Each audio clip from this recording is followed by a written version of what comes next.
ونصلی علی رسولہ الکریم اما بعد۔ پارہ نمبر 19 سورۃ الفرقان، آیت نمبر 45۔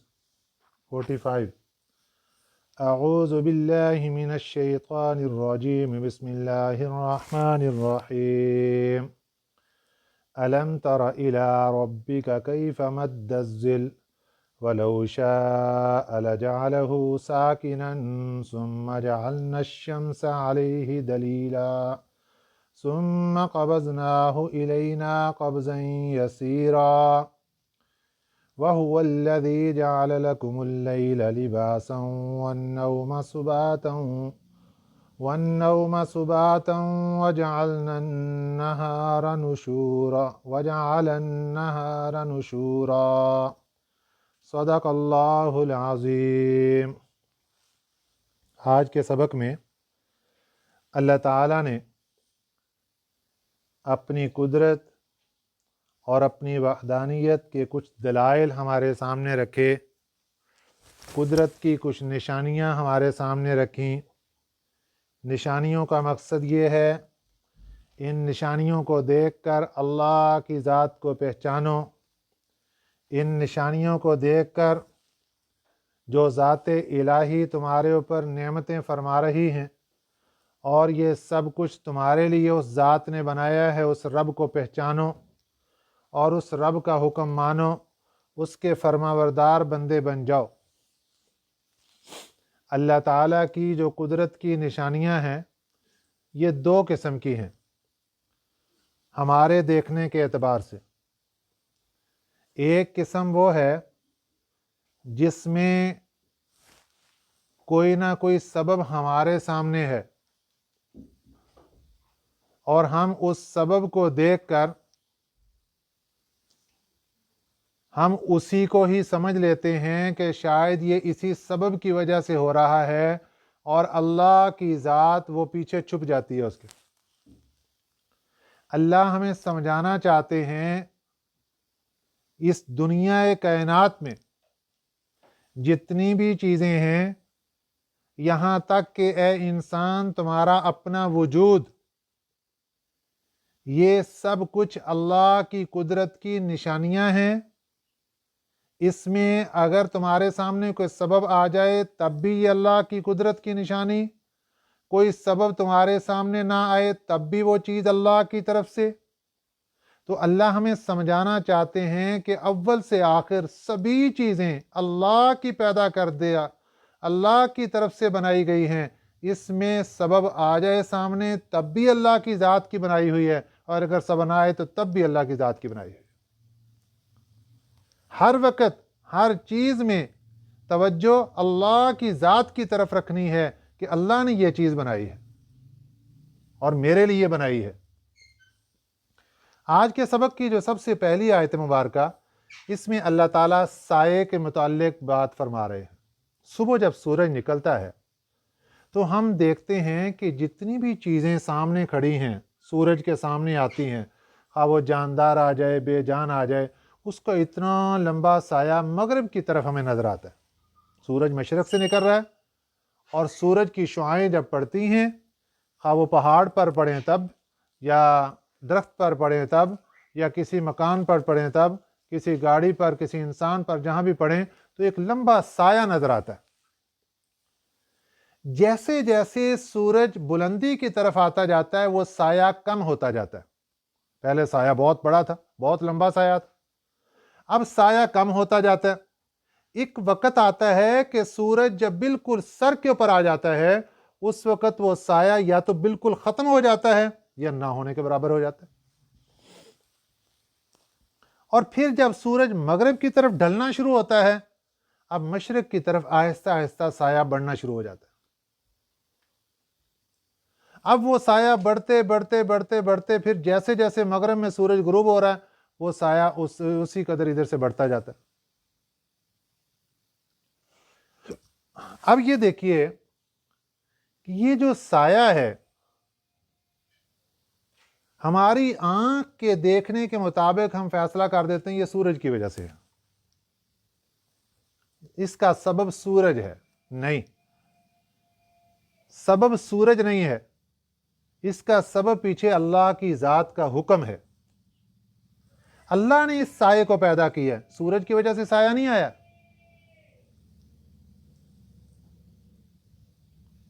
اور اس سورج کی وجہ سے اللہ تعالیٰ نے جو دھوپ ہمیں عطا فرمائی، وہ سورج کی وجہ سے دھوپ نہیں آئی، وہ اللہ کے حکم سے آئی ہے۔ اس دھوپ کے اندر جو ہمیں گرمی اور حرارت محسوس ہوتی ہے، وہ سورج کی وجہ سے نہیں، وہ اللہ کے حکم کی وجہ سے ہے۔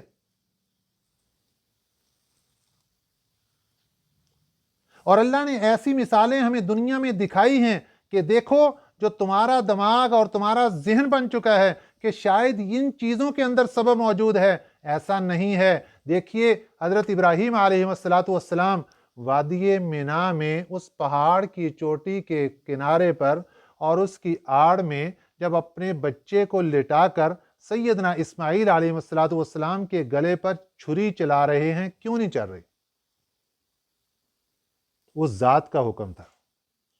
اللہ نے ہمیں بتا دیا چھری کے اندر کاٹنے کی طاقت نہیں ہے، اللہ کے حکم سے کاٹتی ہے۔ اللہ جب تک حکم دیتے ہیں کاٹ دے کاٹ دے، کاٹتی جا رہی۔ وہ جب سے چھری بنی ہے، وہ یہ کاٹنے کا اس کا سلسلہ شروع، اور یہ کاٹ رہی۔ لیکن اللہ نے ایک واقعہ اتنا مین ہمارے سامنے رکھ دیا کہ دیکھو، یہاں میری قدرت چل رہی ہے، میرا حکم چل رہا ہے، یہ چھری کی اپنی مرضی ہے، جس کو مرضی کاٹ کے رکھ دے۔ ہمیں سبق مل گیا کہ چھری کے اندر کوئی طاقت نہیں، یہ طاقت ہے تو میرے رب کے حکم کے اندر ہے، اور اللہ کا حکم آتا ہے تو چھری کاٹتی، جب اللہ کا حکم نہیں آتا تو چھری نہیں کاٹتی۔ آگ کے اندر جلانے کی طاقت ہے۔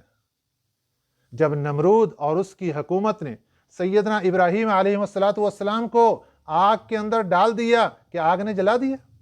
نہیں جلایا، اللہ کا حکم نہیں تھا۔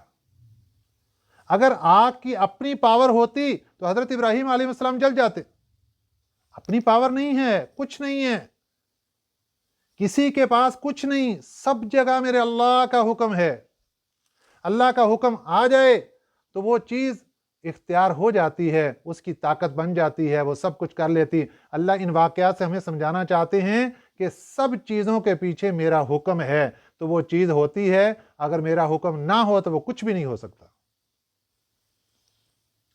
سورج نکلتا ہے، چیزوں کے سائے ہمارے سامنے آتے ہیں، وہ سائے اتنے لمبے ہوتے ہیں۔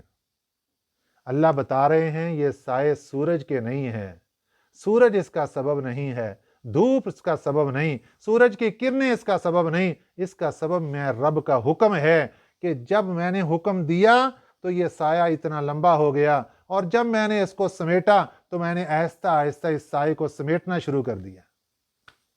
پھر ایک وہ وقت آتا ہے دوپہر کا وقت، جب اللہ فرماتے ہیں سایہ ہم اپنی طرف لے لیتے، اللہ کے حکم کی طرف سایہ واپس۔ پھر جب سورج ڈھلتا ہے پھر سایہ دوسری طرف سے شروع ہو جاتا ہے۔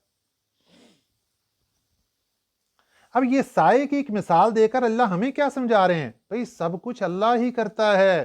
ہم بیمار ہوتے ہیں، ڈاکٹر کے پاس جاتے ہیں، ڈاکٹر کچھ نہیں کر سکتا، ڈاکٹر سبب نہیں ہے، دوائی سبب نہیں، سبب اللہ کا حکم ہے۔ اللہ کے حکم سے شفا ملتی ہے۔ حضرت موسیٰ علیہ السلام بیمار ہو گئے، پیٹ میں درد، یا اللہ بیمار ہوں، کیا استعمال کروں؟ فرمایا فلاں جنگل کی بوٹی ہے، اس کو استعمال کرو، درد ٹھیک ہو گیا۔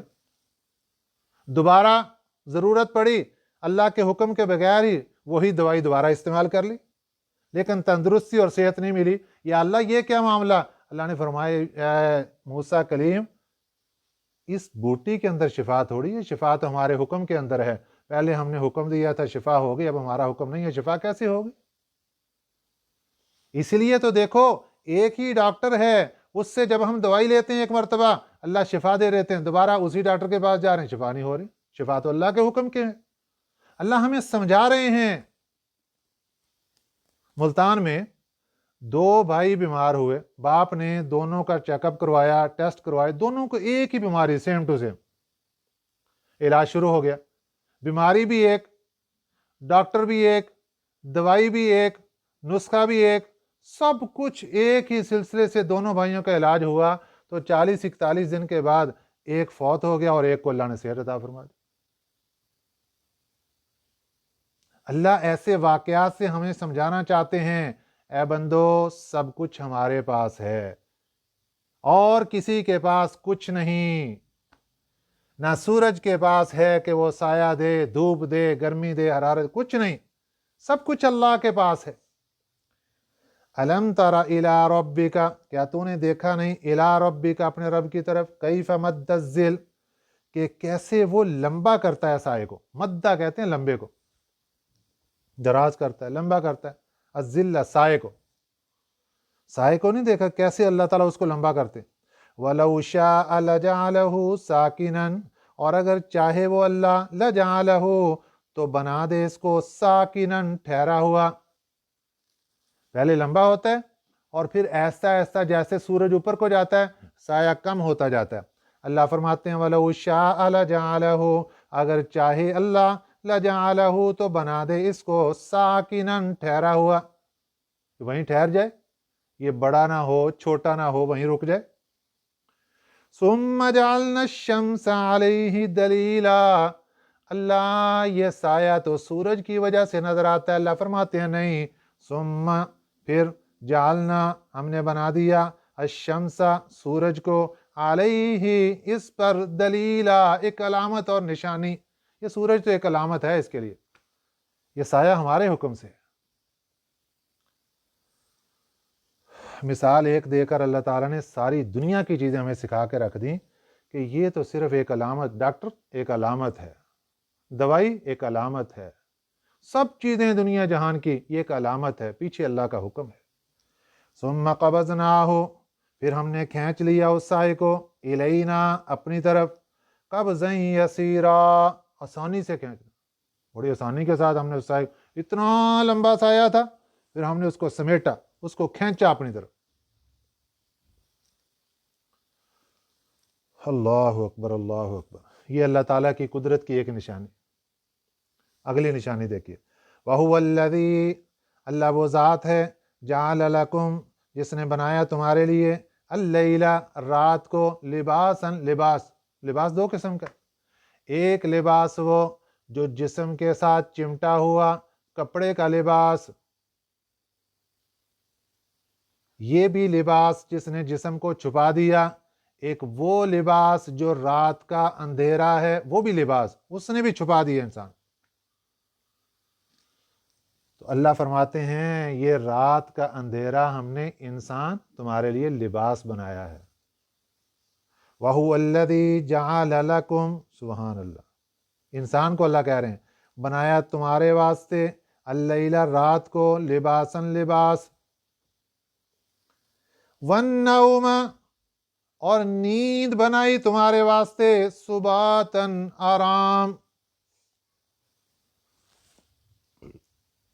اللہ نے تقسیم کر دی، دن بھی بنایا تھا، رات بھی بنائی، رات کو اللہ نے لباس بنا کر اس میں نیند کو رکھ دیا آرام بنا کر، کیونکہ اندھیرا ہوتا ہے تو انسان کو نیند اچھی آتی، تو روشنی ہوتی ہے تو انسان کی نیند کھل جاتی۔ اور اللہ ہمیں بتا رہے ہیں یہ سب کچھ ہے انسان تیرے لیے کیا ہم نے،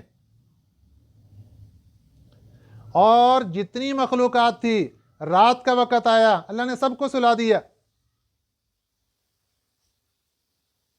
اگر یہ اختیار اللہ انسانوں کو دے دیتے تو لڑائیاں نہیں ختم ہوتی، وہ کہتا نہیں میرے سونے کا ٹائم ہے، تیرے جاگنے کا ٹائم ہے، تیرے جاگنے کا، میرے سونے کا، تیری ڈیوٹی کا، میری ڈیوٹی کا، لڑائیاں شروع ہوتی۔ اللہ نے فرمایا رات کا وقت ہے، سب سو جاؤ، کاروبار بند، سب کچھ ختم، لباس بنا دیا اندھیرا، وَالنَّوْمَ سُبَاتًا، اور نیند بنا دی آرام کرنے کے لیے، وَجَعَلَ النَّهَارَ، رات ختم ہوئی، ہم نے بنایا دن کو، نشورا، دوبارہ جی اٹھنے کے لیے۔ یہ جو نیند ہے نا ہماری، یہ موت کی بہن ہے، یہ موت کی بہن ہے۔ اس لیے جب ہم اٹھتے ہیں تو کیا دعا پڑھتے ہیں؟ الحمدللہ الذی احیانا بعدما اماتنا والیہ النشور، مرنے کے بعد جس رب نے ہمیں اٹھا دیا، ہم اسی رب کی تعریف کرتے ہیں۔ جو نیند ایک موت ہے، اور قرآن پاک میں دوسرے مقامات پر اللہ تعالیٰ نے اس کو یوں بیان کیا کہ یہ نیند بھی موت ہے، کہ جب انسان سوتا ہے بعدوں کو پھر ہم سوئے رکھتے ہیں، بس وہ موت آ گئی اس کی، بعدوں کو پھر دوبارہ اٹھا دیتے ہیں، چلو بھی تمہاری زندگی کے کچھ ایام باقی ہیں، کر لو جو کرنا ہے۔ وَجَعَلَ النَّهَارَ نُشُورًا، اللہ ایک فہرست ہمیں دے رہے ہیں، اللہ ایک لسٹ دے رہے ہیں، انسان ذرا چیک کر کے دیکھ تیرے لیے میں نے کیا کیا بنایا۔ اور دوسرے الفاظ میں یوں سمجھیے، اللہ ہم سے مطالبہ کرتے ہیں تو بھی ایک لسٹ لے کے آ کہ تو رب کو دکھا کہ میں نے تیرے لیے کیا کیا کیا۔ ہمارے پاس تو کچھ بھی نہیں، ہم نے رب کے لیے کیا کیا۔ وَهُوَ الَّذِي أَرْسَلَ الرِّيَاحَ، اللہ کی ذات وہ ہے، لسٹ دیکھیں کتنی لمبی فہرست چل پڑی۔ اللہ کی ذات وہ ہے، ارسلہ جس نے چلا دیا، الریاح ہواؤں کو، بشرن خوشخبری سنانے والا۔ اب گرمی کا موسم ہو، لوگ تڑپ رہے ہوں، بادل آ جائیں، پہلے ٹھنڈی ہوائیں چلتی ہیں، وہ نشانی ہوتی اس بات کی کہ اب اللہ رحمت کی بارش برسائیں گے۔ اللہ اس ہواؤں کا تذکرہ کر رہے ہیں۔ وَهُوَ الَّذِي، اللہ وہ ذات ہے، ارسل الریاح جس نے چلا دیا ہواؤں کو، بشرن خوشخبری سنا کر، بین یدی رحمتہ اپنی رحمت والی بارش سے پہلے۔ سبحان اللہ، بارش بھی اللہ کی قدرت، ہوائیں بھی اللہ کی قدرت، کس لیے؟ انسان کے لیے۔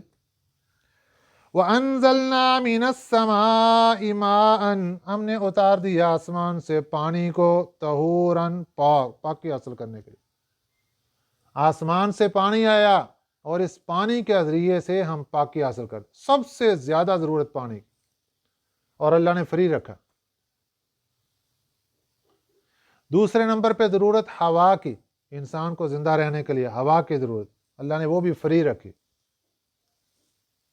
تو پانی پاکی کا ذریعہ ہے، انسان خود ناپاک ہو جائے پانی کی ضرورت، کپڑا ناپاک ہو جائے پانی کی ضرورت۔ یہ تو باقی فائدے ہیں، اور کچھ فائدے اللہ تعالیٰ پانی کے ذکر فرما رہے ہیں یہاں پہ۔ اس میں سب سے پہلا فائدہ، لِنُحْيِيَ بِهِ بَلْدَةً مَيْتًا، ہم نے آسمان سے پانی اس لیے اتارا، لِنُحْيِيَ بِهِ تاکہ ہم زندہ کریں اس پانی کے ذریعے سے، بَلْدَةً مَيْتًا مردہ شہر کو، مردہ زمین کو۔ یہاں بَلْدَةً مَيْتًا سے مراد ہے مردہ زمین، بنجر زمین، ہم اس کو زندہ کریں۔ بارش آئی، زمین خشک ہو چکی تھی، پھٹ چکی تھی، بالکل ویران اور اجڑ چکی تھی، بارش کے قطرے جب اس پر گرے اس کو زندگی مل گئی، اور وہاں سے اناج اگنا شروع ہو گیا، چارہ مل گیا، انسانوں کو ضروریات پوری ہو گئیں، جانداروں کی ضروریات پوری ہو گئی۔ لِنُحْيِيَ بِهِ بَلْدَةً مَيْتًا، ایک فائدہ۔ دوسرا فائدہ، وَنُسْقِيَهُ، اور ہم اس کو پلائیں گے، مما ان کو، خلقنا جن کو ہم نے پیدا کیا، انعامن جانوروں میں سے۔ یہ پانی اللہ جو آسمان سے نازل فرماتا ہے، اللہ فرماتے ہیں اس لیے کہ پی لیں اس سے، کون؟ جن کو ہم نے پیدا کیا، جانور ہیں، وَأَنَاسِيَّ كَثِيرًا بڑے آدمی، انسان، پانی پی لیں اس سے۔ اللہ اکبر، اللہ اکبر۔ وَلَقَدْ صَرَّفْنَاهُ بَيْنَهُمْ، البتہ تحقیق ہم نے تقسیم کر دیا اس کو، بینہم ان کے درمیان، پانی کو تقسیم کر دیا۔ کیسے تقسیم ہوا پانی؟ کہ اللہ تعالیٰ نے آسمان سے پانی اتارا، کسی جگہ بارش برسا دی، کسی جگہ نہیں برسائی۔ جہاں برسا دی وہاں اللہ چیک کر رہے ہیں یہ میرا شکر ادا کرتے ہیں یا نہیں، جہاں نہیں برسائی ان کو چیک کر رہے ہیں یہ صبر کر کے مجھے راضی کرتے ہیں یا نہیں، یا ویویلا کر رہے ہیں، شور مچا رہے ہیں۔ تقسیم کر دی۔ اور پھر اس پانی کو اللہ تعالیٰ نے مختلف علاقوں میں کہیں کھارا بنا دیا۔ جب زمین کی تہہ میں جاتا ہے نا پانی، بارش کا ہے، نیچے زمین کے اندر پہنچا، اوپر سے پانی ہے سارا میٹھا ایک جیسا پانی، نیچے زمین کی تہہ میں پہنچا، کہیں کھارا بن گیا، ایسا کھارا بنا نہ کپڑے دھونے کے قابل نہ نہانے کے قابل، صرف صفائیاں ہو سکتی ہیں اور کچھ نہیں ہو سکتا۔ اور کہیں میٹھا بنا دیا.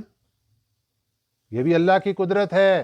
وَلَقَدْ صَرَّفْنَاهُ بَيْنَهُمْ, ہم نے تقسیم کر دیا ان کے درمیان پانی کو, لِيَذَّكَّرُوا, تاکہ یہ نصیحت حاصل کر سکیں.